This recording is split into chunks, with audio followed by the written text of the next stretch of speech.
welcome everyone to one of many, I can't remember what count this is, Opus webinars.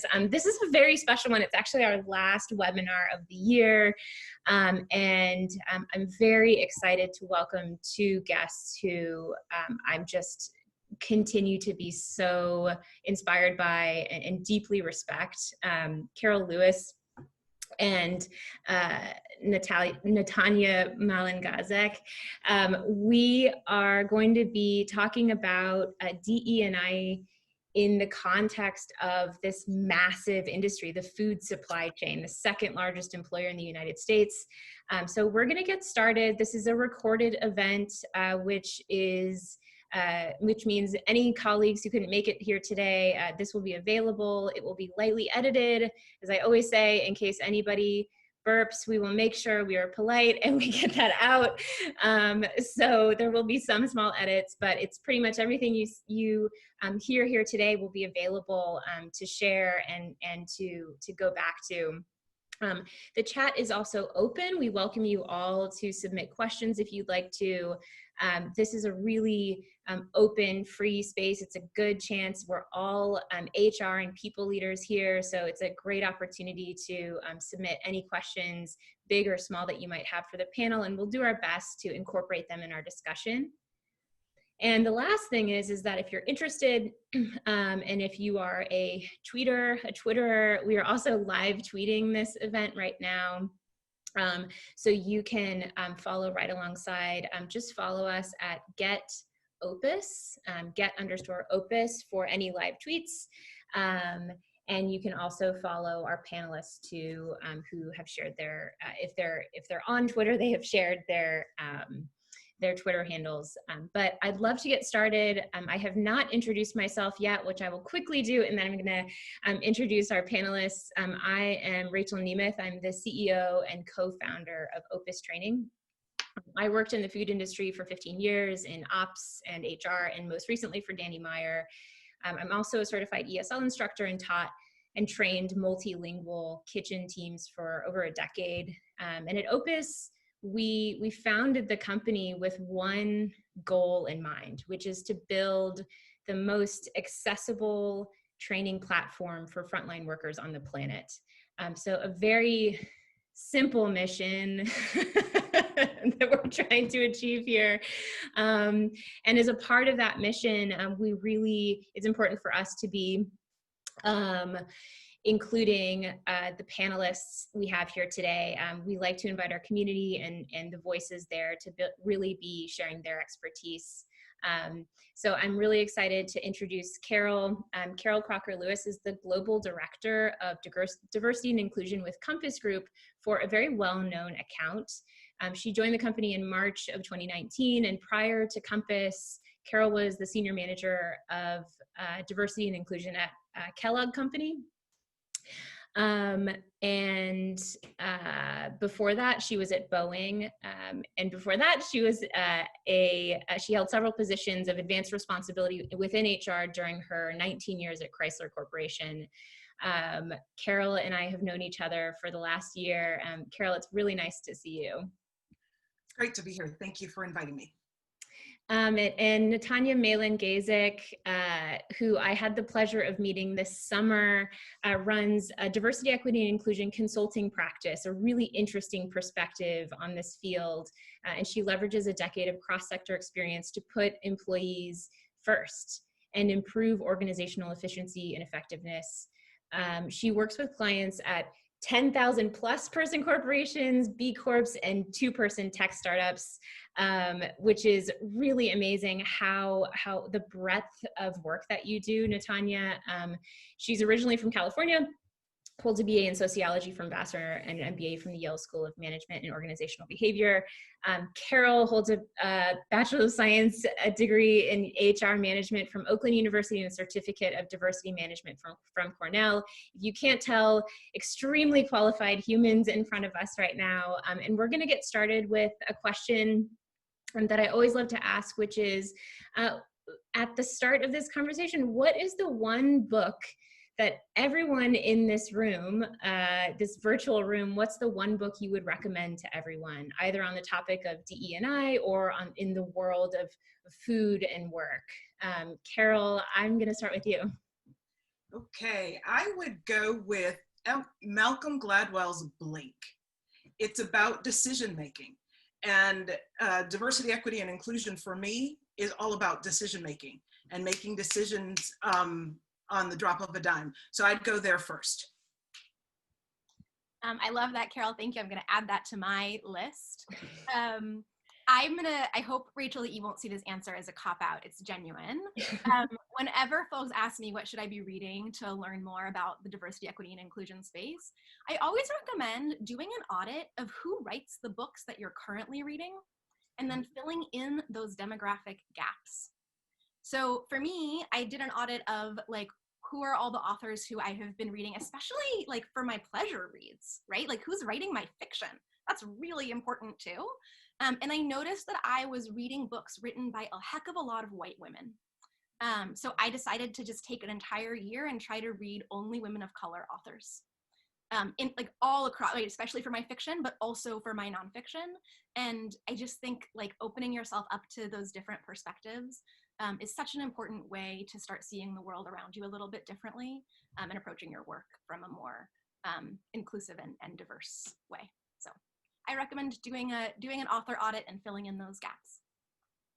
I love that, and definitely not a cop-out, a really amazing recommendation. Thank you. And so one thing that we discussed, and for all of our attendees to hear, is we really did a lot of planning for this event to think about the best structure. It was unanimously decided that the best way to approach the topic of DE&I, especially in the context of what's ahead of us in 2021, is to talk about definitions. So we're going to start simple. And this is truly a fireside chat.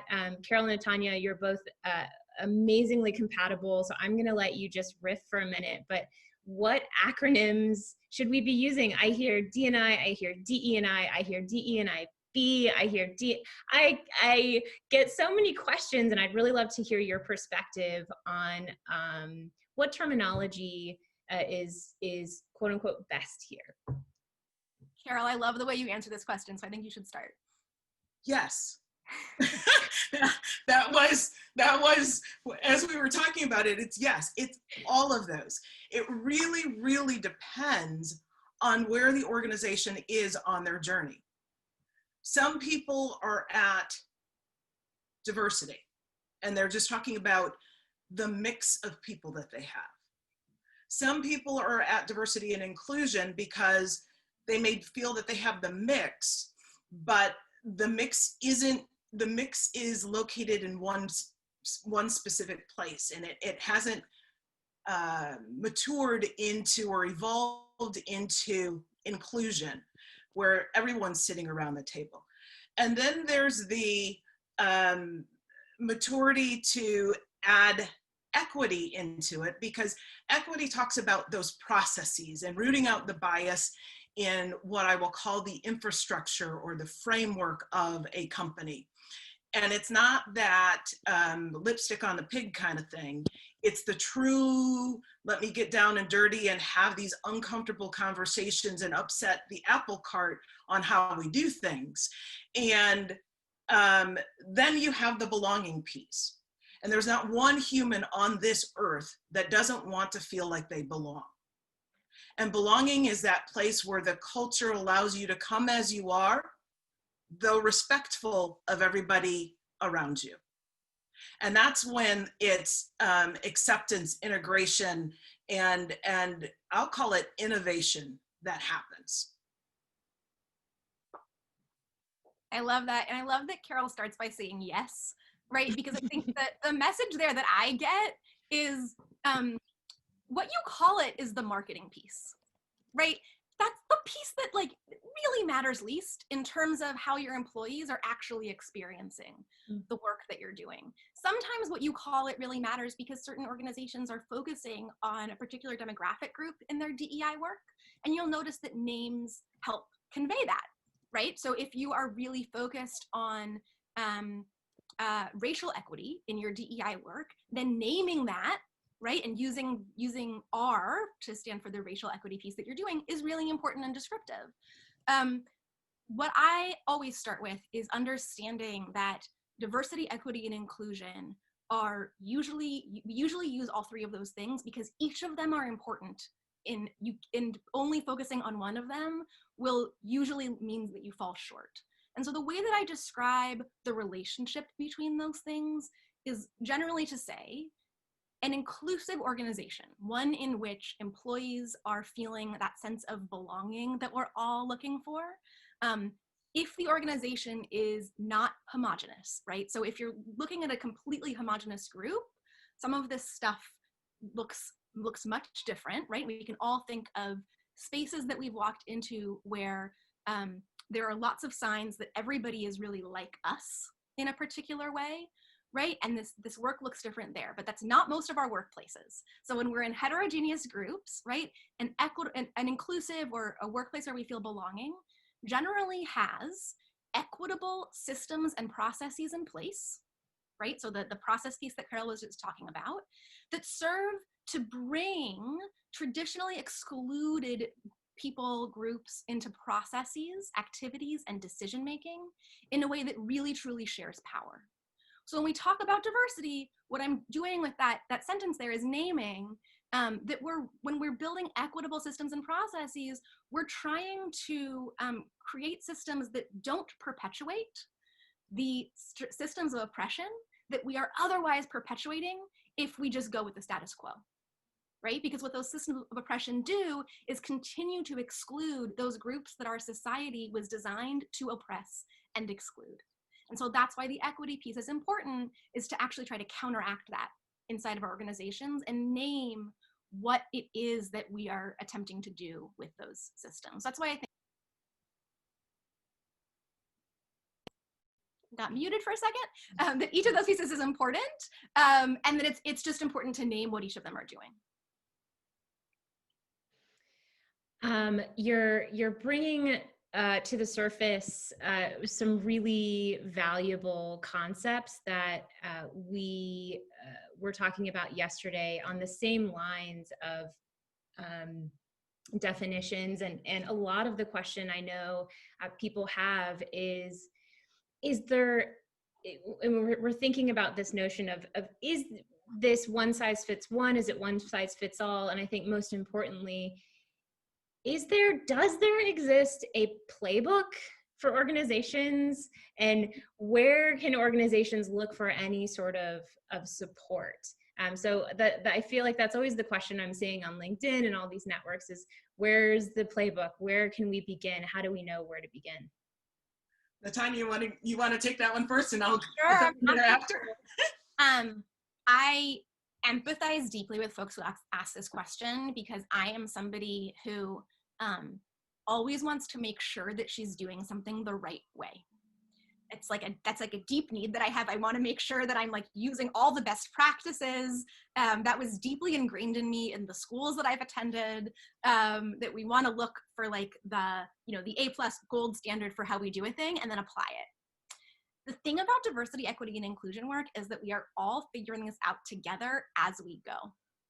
And if we had gold standards and perfect ways of doing things that were easy, trust me, we would all, like most people would be doing them, right? We wouldn't be like this field wouldn't be so vast. The thing is, we're dealing with people, and we are dealing with societal systems and structures that have been around for so much longer than we have, right? And that we are trying to work to change. And so when we think about like, what are the best practices? What should we be doing here? What I always say is the best practices are constantly evolving, and we are figuring them out together, and we figure that out by sharing as we go. And so I actually use Twitter a lot to find best practices. I follow other practitioners who are doing this work in really innovative ways, try to read through what they're doing. I always try to ground myself in some good like behavioral science theory to make sure that I'm moving forward effectively and well. I would always be cautious whenever you see some sort of like cookie cutter best practice that's like, here's how you should approach D&I in your organization, now plunk it in. It's not going to work. There might be some nuggets in there that you can bring, but really grounding yourself in some strong, like, data-backed theories about how humans interact with each other. Thinking from a lot of folks in undergrad thinking about what to major will sometimes ask me, like, what did a sociology major do for you? How is that marketable in the world? And I think, like, oh my gosh, it's incredibly marketable. I understand what questions to ask and what are the systems and structures that we're operating inside of, right? And so not, like, actually building DEI policies and procedures and systems and structures that are grounded in the real world that we live in, and that really understand the society in which we're operating, is how I always try to ground the work. And it also, another way of saying something of what you're saying is being able to understand where your organization is on this continuum.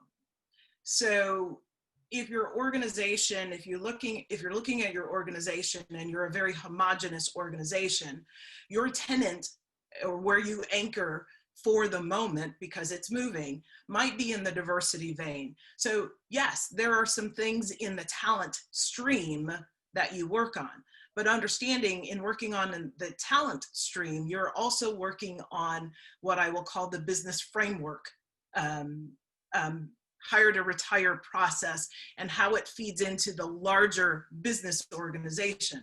So the ability to be agile in this is essential, because there is no there. And if there was a there, most companies, as you've already said, would have arrived and we would be done. So it is constantly going to move, and we will constantly have to, what I will call, scaffold what we're doing. So often I'm asked for a playbook because people want to follow that and say, I've done it, we're there, and oh, by the way, we should achieve this nirvana. And truly, the best way I could say it, it may be a guideline so that you color outside the lines, because it's the outside of the lines is where you're going to have the most growth and understand this space a lot better. Carol, you're reminding me, the sort of best practice that I often start with is to say, actually describe where you're at, right? So when I start working with a new client, what I'll start by doing is sort of an audit or assessment. I can't, clients come to me and say, like, what should we do? How much will it cost? How long will it take? Right? Tell me what you'll do with us. And I usually end up saying, unless they've had another consultant work with them or they've done a lot of this work themselves, it would be really irresponsible of me to answer that question for you right now. What we actually need to start with is asking questions so that we can answer that together and build a plan that's going to be effective for you. And that means asking your employees what their experiences are inside of the organization and learning where there are gaps between demographic groups, what insights your employees have about what could be different inside of the organization. There is so much insight, and I think we'll get to this a little bit later, already inside the organization. How can we really harvest that and build it into a plan? What systems, structures, policies do you already have? Which ones do you need to start from scratch, and what can you kind of tweak, right? Really grounding yourself in where you are as an organization so that you're not wasting time on work that you don't need to do because you've actually already done it, even though you haven't named it yet, or starting 4 steps ahead of where you actually are and skipping over some critical work. Absolutely. So there's a very appropriate question right now that came in from one of our attendees, Jonathan Moldenhauer, who asked me to share his name publicly, from NoHo Hospitality Group, and he specifically asked, what are your thoughts on diversity and inclusion committees? Are they helpful? And I think this is an interesting segue from what you were just talking about, Natania.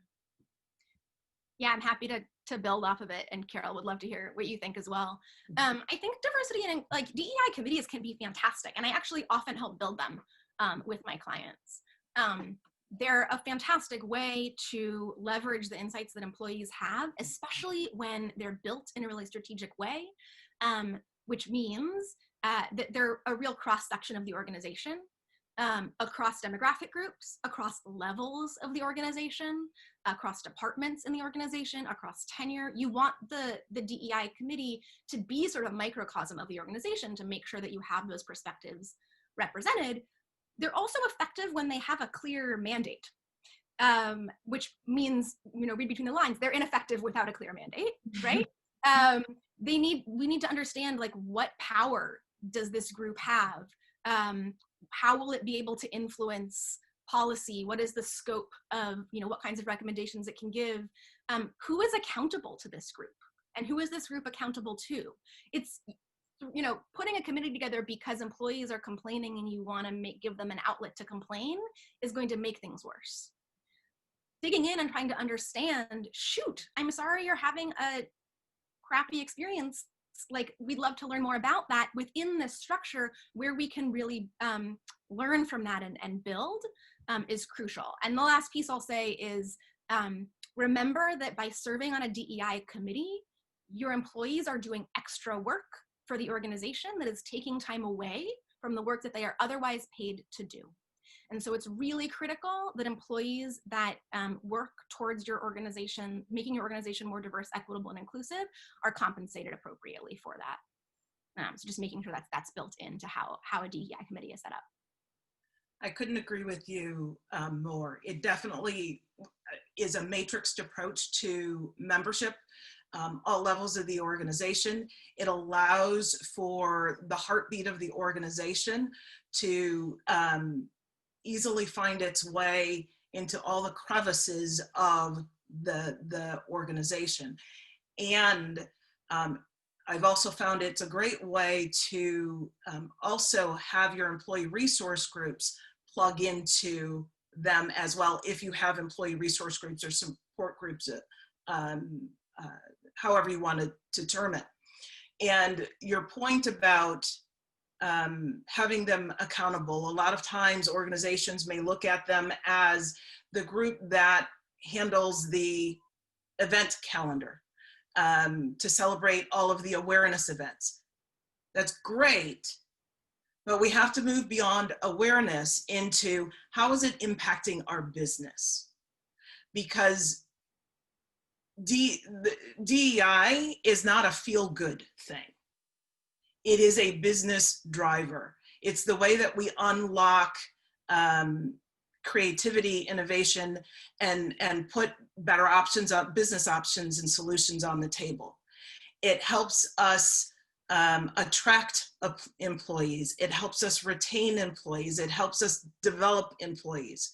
And our ability to be able to harness the great power of people's contributions in the council is probably one of the most unsung talents or best hidden secrets within an organization. If you're just joining now, I see some folks who are giving a thumbs up there. So we have, if you're joining and you didn't join us at the beginning, please feel welcome to submit a question to the panel. Any comments? Someone writes, great point, Carol, DEI is not a feel-good thing. It is and should be a business goal. I'd love to keep moving into another topic we were discussing during prep. This, I think, is fascinating and obviously so drives home exactly how we think about the world at Opus. But you two have very interesting perspectives on who is driving the future of this movement of DE&I? Who are our stakeholders? Carol, I'm going to ask you to start this one. So I think what you're asking, is this a top-down initiative or is it a bottom-up? Right. I actually believe it's a hybrid of top-down, bottom-up. The employees are the heartbeat. They are the ones that drive the organization, and it's their experience that, positive or negative, that truly drive this. So having their desire, their experiences help drive where we go is key. I also think it's important from a top down. I just think I think of companies as families. They all might not feel like families, but families. And you look to the top for direction. You can tell me where to fish all you want, but if you show me how to fish, I will then know how to fish.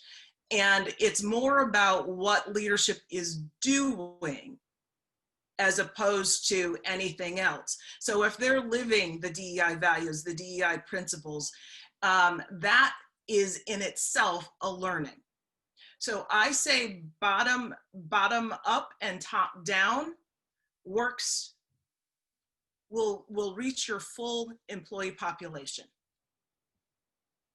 And it's not a one-way conversation, because what works for employees doesn't work for executives. So you definitely have to scaffold it. Executives may not have the capability or time to sit through a 2-hour training, but we can definitely have bullet points that work for them, or vice versa.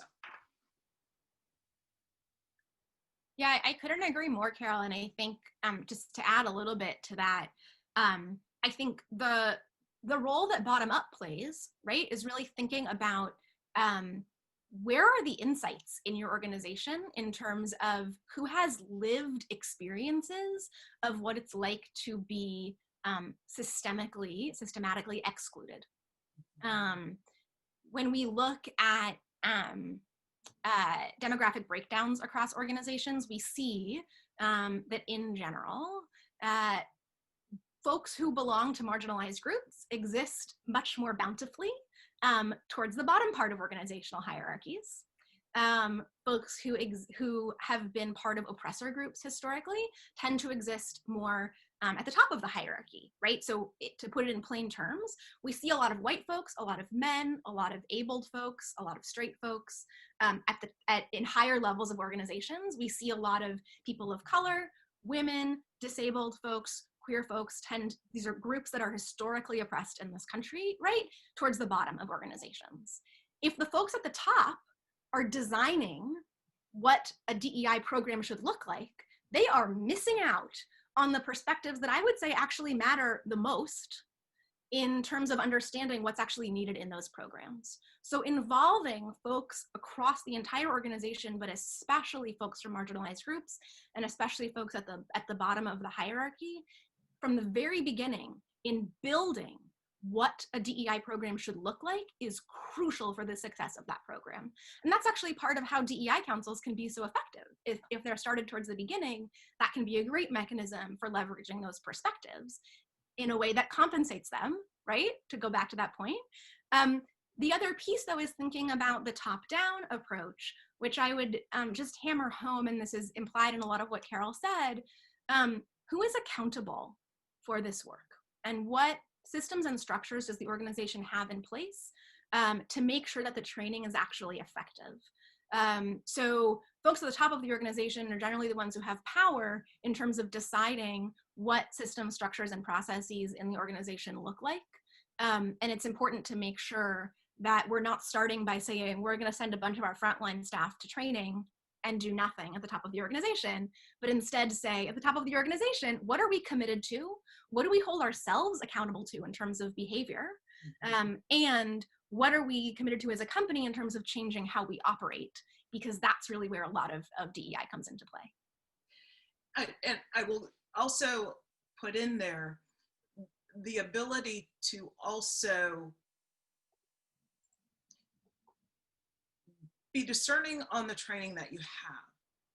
So one, training doesn't fix everything. Training is just an awareness building. So you can put training out there, have everybody go and do it, but you have to live it. And if we're not willing to change our behaviors to what we say we want to do by offering this training, there's no sense of having it. Have the training that supports the cultural direction that you're taking your organization. Otherwise, the unintended message that you send is, we're doing this because we have to do this, not because we believe in this and we want to enrich our culture and environment. So I want to bring up a statistic now in that, sort of in light of that, and in talking specifically around the front line and how we can take this approach potentially of a top down and bottom up. It's an EEOC data point. They did some case studies, some really interesting ones. We'll share a link with everyone afterward. There are 2 EEOC studies that found that approximately 30% of individuals in the workplace who have experienced harassment talked with management. In other words, based on those studies, about 70% of individuals who have experienced harassment never even talked with a supervisor or manager about harassing conduct. And so the question here, when we're thinking about committees and kind of building this foundation, when we're thinking about training, what's missing from the equation? Should we be, and how should we be encouraging more people to come forward? For me, that's a question on psychological safety. And having the psychological safety that if I share with you, this has happened, something will occur. So it isn't so much the training. Most people know with a reasonable, most people know what is appropriate and inappropriate. There's some things on the fringe that maybe they don't. It's more about feeling comfortable and confident that I can share this and I will be believed. 2, that it will change the outcome. So I think your question was, what do we do to make it more effective and to have people speak out? And it's creating that environment where you can share things, unpopular opinions, and constructive feedback, and know that it is going to be taken in just as important, or just have just as much value as an agreeable opinion on X, as well as that, and it will be acted on, as well as that it will be taken care of and addressed appropriately. So more of it has to do with not feeling that people will be heard and believed than anything else. Natania, would you say something different, or would you add on? That's very in line, Carol, with what I teach. And one of the trainings that I actually do for a lot of my clients is across the country, most companies are required as part of state law to complete some kind of annual harassment training, right? There are lots of these trainings that are actually fantastic. I remember, 10 years ago, a lot of them really were boring and awful, but they've come a long way. And what I'll do often is teach a sort of add-on to that, right? Because as Carol was saying, most people know what is generally okay and not okay. The sticky stuff, the really hard stuff is, what do I do about that stuff on the fringes? And also, how do I name and what do I do about the fact that there is this whole world of behavior that's actually not illegal at all, but makes me feel really bad when it happens and contributes to creating a workplace where I do not feel safe. And that's where I say organizations actually have tons of power here, because you get to decide on your code of conduct for your organization. So just because behavior is legal in state law doesn't mean that it's acceptable in your workplace. And so you get to decide how do we define what microaggressions are, and what kinds are, do we just live with, and what's not okay? Is bullying okay here? It's perfectly legal to be a bully, mostly. Is it okay in this workplace? Do we, how do we handle when we interrupt each other, right? So interrupting somebody is perfectly legal, but if it happens repeatedly and is especially targeted towards certain groups more than others, even unconsciously, it contributes to an environment where people don't feel safe speaking up and are given a message that their voice doesn't matter. And believe it or not, it can seem like those behaviors are not so important and it's okay to brush them off. When those kinds of behaviors go unaddressed, we are creating a playground for illegal harassment later on. And we're also creating an environment where people are not going to speak up when that harassment happens, because they have seen, because of the way that management and their peers and everybody else responds when those sort of disrespectful behaviors happen that are perfectly legal but contribute to an unsafe workplace, that probably nothing's going to happen if they speak up again. So the great news for folks with power in organizations there, right, is that you actually can do something about this. You can decide what your code of conduct is and how you are going to address disrespectful behavior in the workplace when it does happen. And when you do respect it, you create vibrant workplaces where innovation can happen because people can speak up and share their fantastic ideas. And there's like the psychological safety to have tons of that great productive discomfort that leads to like innovation and companies becoming very successful. And Natania, I want to build somewhat on that. A number of times people get alarmed after doing particular types of training because the number of reported cases goes up. Here's me. That's great.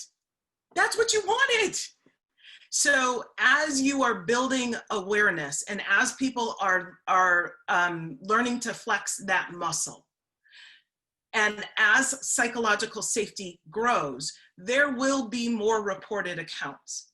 That is not a negative thing. That is a very positive thing. And it goes back to what you do with that information is key.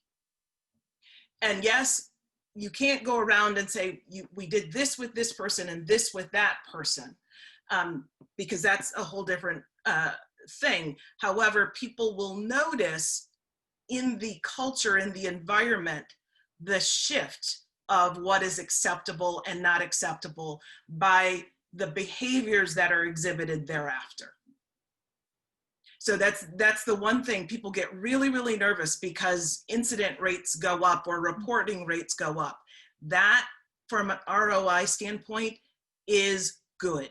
It's a tremendous sign of success. Your DEI program is working if people are speaking up more. Yes. So this is, we've covered a lot of ground. There's definitely a lot more ground to cover. And I want to segue into a little bit of thinking and maybe some things that are even a little bit more tactical here.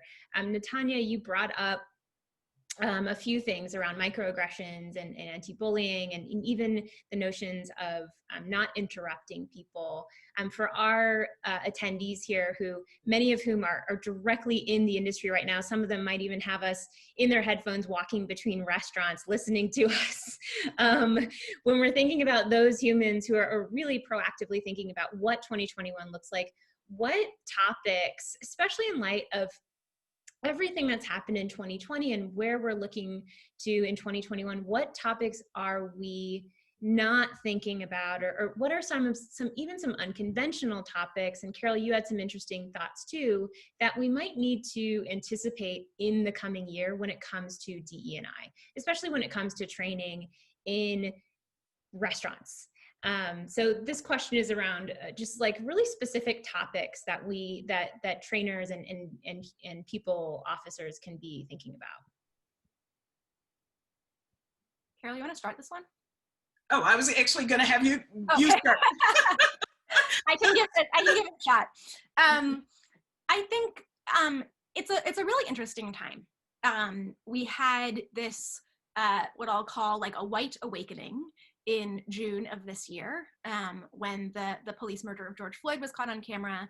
Anti-racism became a word that people started to actually use in sentences regularly. A lot of folks in my field were experiencing some whiplash, that something that had been, on the chopping block only months earlier as budgets were starting to get cut was all of a sudden a huge organizational priority.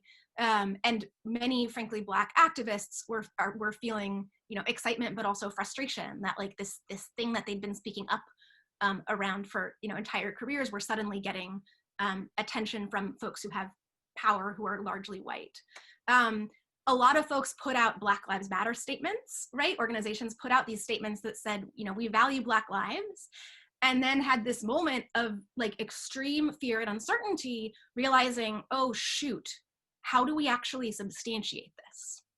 We've said the thing, now, like what are we responsible for doing? And that, I think that what you're seeing right now is organizations that are very much in the midst of learning what it is they need to do to actually show that Black lives matter to them, and realizing just how intersectional oppression is, and realizing that, Black lives matter means that disabled lives matter. It means that queer lives matter. It means that women's lives matter, right? That we can't just look at one dimension of identity to solve for systemic oppression.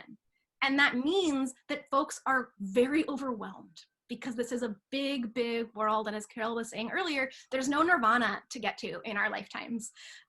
So what I'm seeing is, as we look ahead to 2021, there's a reckoning with the fact that, especially in the customer service world, right, and in the restaurant world, there are customers treat staff in ways that are sometimes awful. And what do we do about that, right? We see this across, like I see this in consulting, any industry in which there are stakeholders to serve, we come up against this problem. And something that I've really been pushing folks towards, that I'm seeing more of a push towards, is that in order to be able to be competitive for top talent, organizations need to be able to say, here is how you can expect to be treated in your job, and here's the kind of behavior that if you experience it, we will back you up and make sure that we say it is not acceptable to treat our staff in this way. It's really scary for organizations to do, especially when the economy isn't great. It feels really scary to say we aren't going to accept customers treating our staff in the following ways, but I promise it will become a competitive advantage, because who doesn't want to eat at a restaurant where I can be promised that I am being held accountable to treat my waiter with respect, and they're going to treat me with respect? That sounds awesome.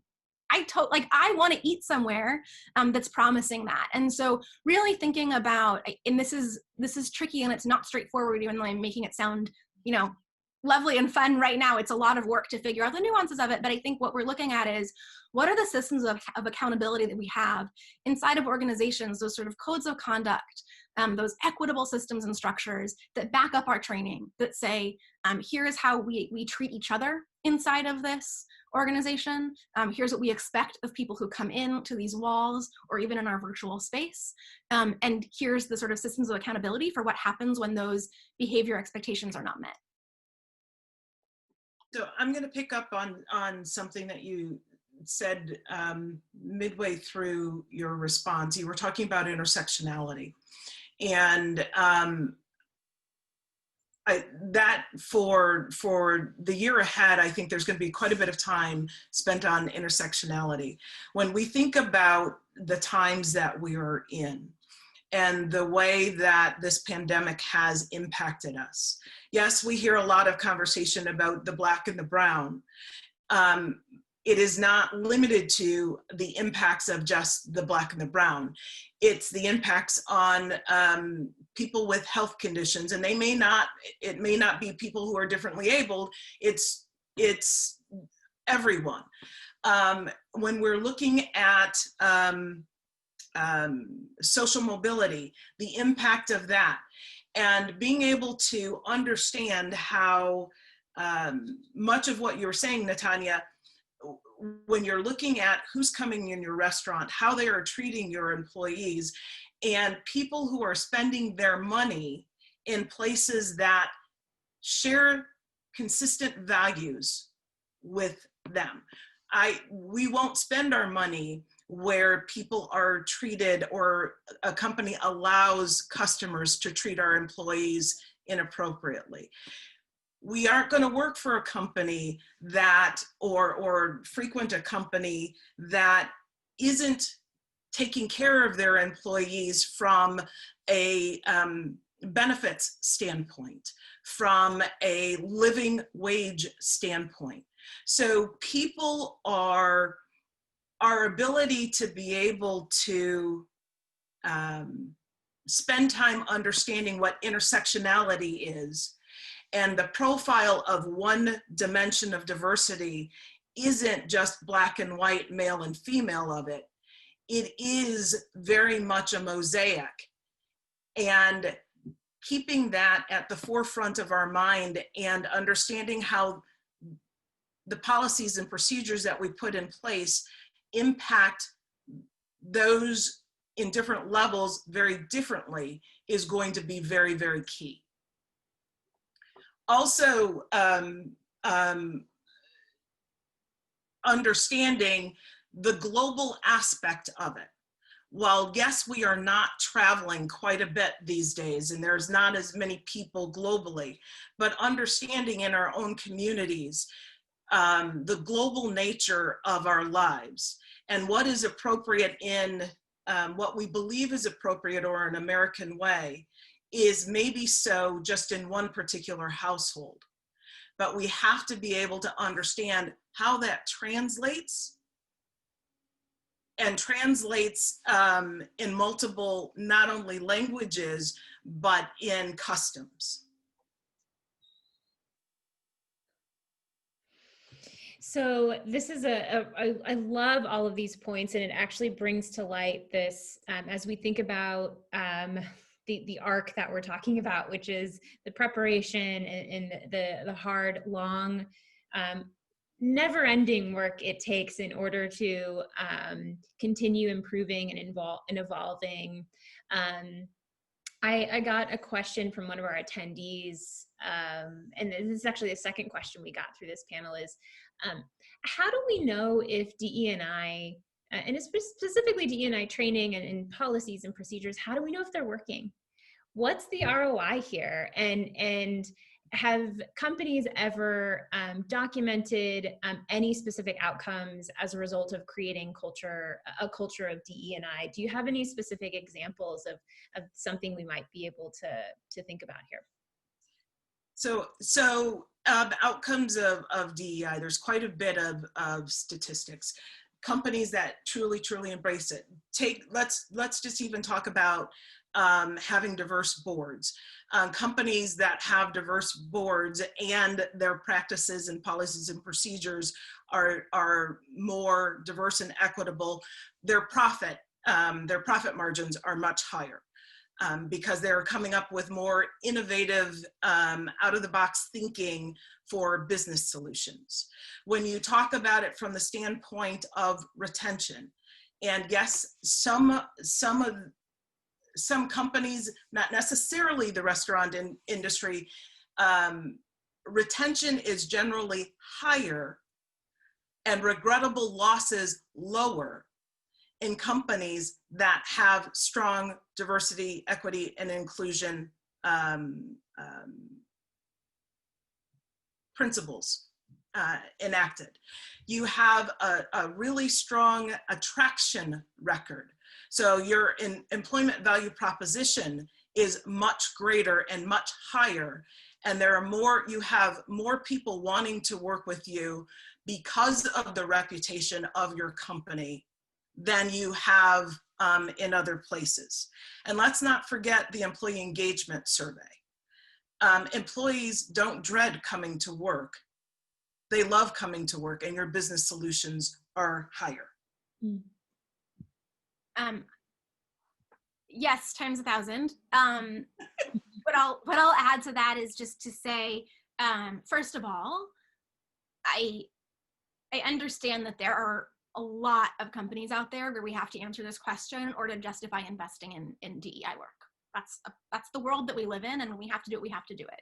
And what I want to say to like those of you who have taken the time out of your day to listen to this panel are probably not the folks who need that ROI justification. And so what I want to say to you is the value of human dignity is a great reason to invest in this work. And especially if you are a person who is from a marginalized group and you're being asked by your company to give a business justification for why you should be treated with dignity and respect, I am with you in your rage. I hate that we live in a world where you have to do that. And I wish that we didn't, and that's a lot of what we're working towards here. So I think there was a long time in my career where I felt like that wasn't an okay thing to name, and we had to move right into the numbers and talk about the ROI. And in some rooms we have to do that. But I think if we don't acknowledge that like human dignity really matters, that treating people with some fundamental respect and acknowledging that we live in a world with systemic oppression is an important thing to do, and that we just don't want to be part of companies that are perpetuating that, is reason in and of itself to invest in this work. And in terms of looking at markers that this work is successful, the only other thing that I'll add to what Carol has mentioned is when we start, so I mentioned earlier that when I start with organizations and they say like, what best practices should we be implementing, what should we do? And I said, well, you start by actually developing the vocabulary and data to describe where you're at now. Right? What does diversity look like in your organization now? What are the differences between how people from different demographic groups are experiencing your organizational culture, right? If you do that audit or that assessment to start out the work, then you'll be able to track your progress by continuing to do that kind of assessment or audit over time. And the kind of progress that you might be looking for is going to depend on your organization and what you find initially and what your goals are. But remember that it's not linear. Right? So one of the things Carol said earlier that I'll remind you of here is an initial sign of progress is actually that on paper, things start to look worse, right? Because you're seeing more reporting of behavior that you need to remember has always been there. It's just not getting talked about. And if you don't talk about it, you can't address it, right? So an initial sign of progress, I always say, is things actually look worse to us on paper. That's great. That means you're uncovering more accurate data about your organization. That's fantastic ROI, is that you have learned more accurate data about your organization. Then over time, you're looking to generally decrease the gap in experience between people across demographic groups. So what you usually find in an initial assessment is that folks who are from marginalized groups are experiencing microaggressions, experiencing exclusion, not having as much power around their voice at a higher rate than folks who are from groups that have been historically overrepresented in the workplace. And over time, you're looking to decrease that gap. That's the sign of a successful program. You're also looking to probably decrease your pay gap across your organization if you're starting with a pay equity audit, right? You're looking to probably, like, if you're like most companies in the US, you're looking to make sure that women of color are paid at the same rate as white men, right? That's a great sign of success for DEI work. So there's lots of kind of tangible goals that you can look for, but just remember, people being treated with dignity and respect is a fantastic ROI. And Natania, what I will also say that circles back to the work on the councils and the committees. That's where they can concentrate their efforts.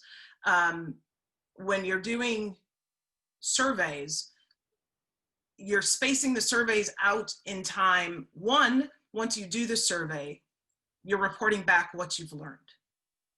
Two, you provide significant enough time to put action plans in place and work towards improvement, whatever improvement may be, lowering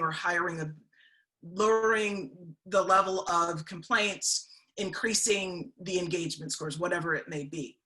And you're allowing yourself, so you're allowing yourself enough time in order to do that. So it's spacing out the time for which you measure whether something has changed. This isn't going to change overnight. If it were, there would not be a need for this field of work or this awareness building, training, skill building. This takes time. We are trying to boil an ocean when you have to look at your small spots, work in those spots, and grow. So it's more about patience. Yes, absolutely adding the dignity and respect. And it's about being patient and graceful enough to allow the time for change to happen, yet keeping the pressure on and not giving yourself the easy out of, oh, I missed it this time. I realize one thing that I forgot to say, and I think it's so obvious in this work that we sometimes forget to name it, but can be a really important part of what's the business justification for investing in DEI, is that in general, we can probably say that organizations are most effective at what they do. Sometimes means they make more money. Sometimes that means they have a better product. However, whatever success looks like for your organization, if you have found the best talent you can find, right, that is best suited to contribute towards that goal, and then you're supporting them with the infrastructure that they need to do the best job that they can. And that's why we have DEI work, because there's lots and lots of people out there, most of them are from marginalized groups, who systemically don't have that infrastructure. And that is a loss for the organization. You're going to make less money, you're going to have less innovative ideas. That's just not good, right? And that we can spend hours and hours talking about why that is. But at the end of the day, your DEI infrastructure is set up to make sure that you're leveraging the talent that you need to be successful as an organization. If we're expecting this to be neat, it isn't. If we're expecting, I think before there was the conversation of the playbook, and in some respects, the playbook is counter to what diversity, equity, and inclusion is. It's our ability to be comfortable being uncomfortable and thinking of innovative and opening up space for innovative ways of doing things, which means it's not doing it the way that Carol wants it done. It's getting to the end result the way that makes sense for whomever it is. And yes, I understand scale, I understand efficiency.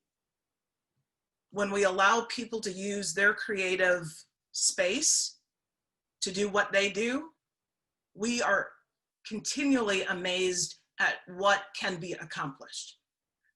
This work is about unlocking the potential of individuals. Mm. And you do that by moving out of their way and not putting them in a box to say, this is what it looks like.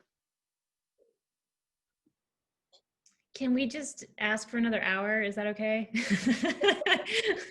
I knew I was setting ourselves up for this right now. We're almost at time, and I feel like we're just getting into this. This, of course, I think invites another discussion in the new year. This is not the end.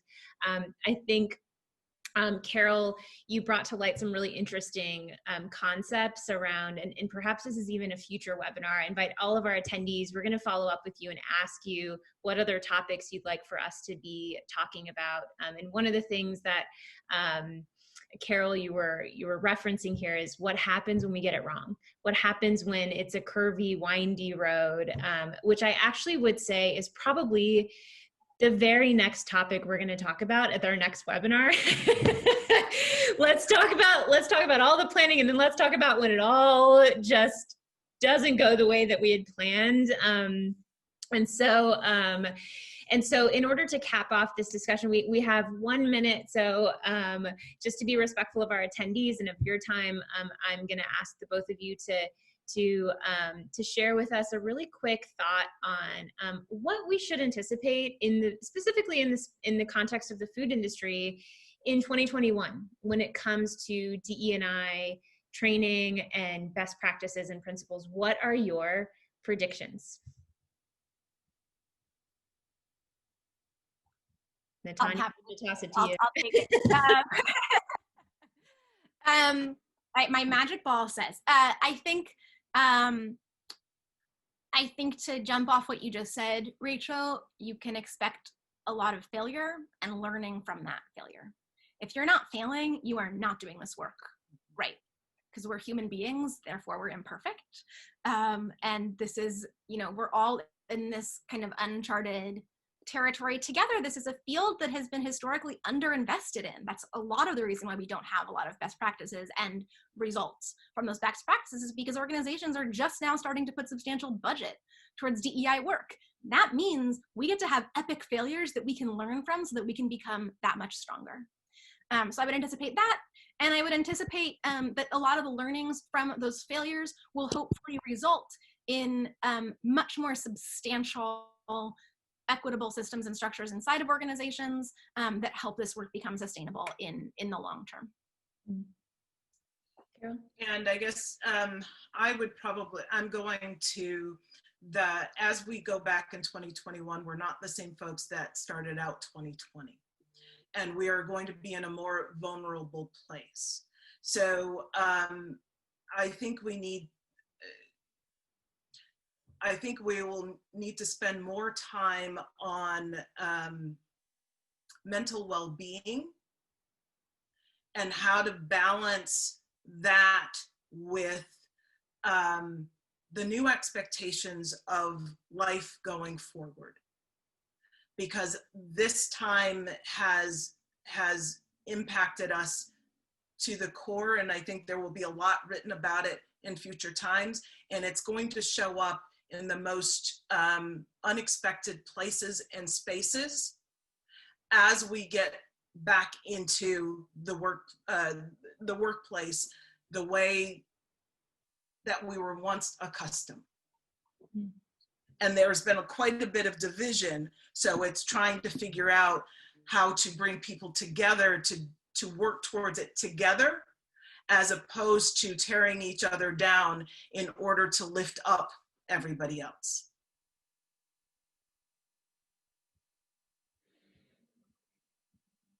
This has been wonderful. I love ending on this note.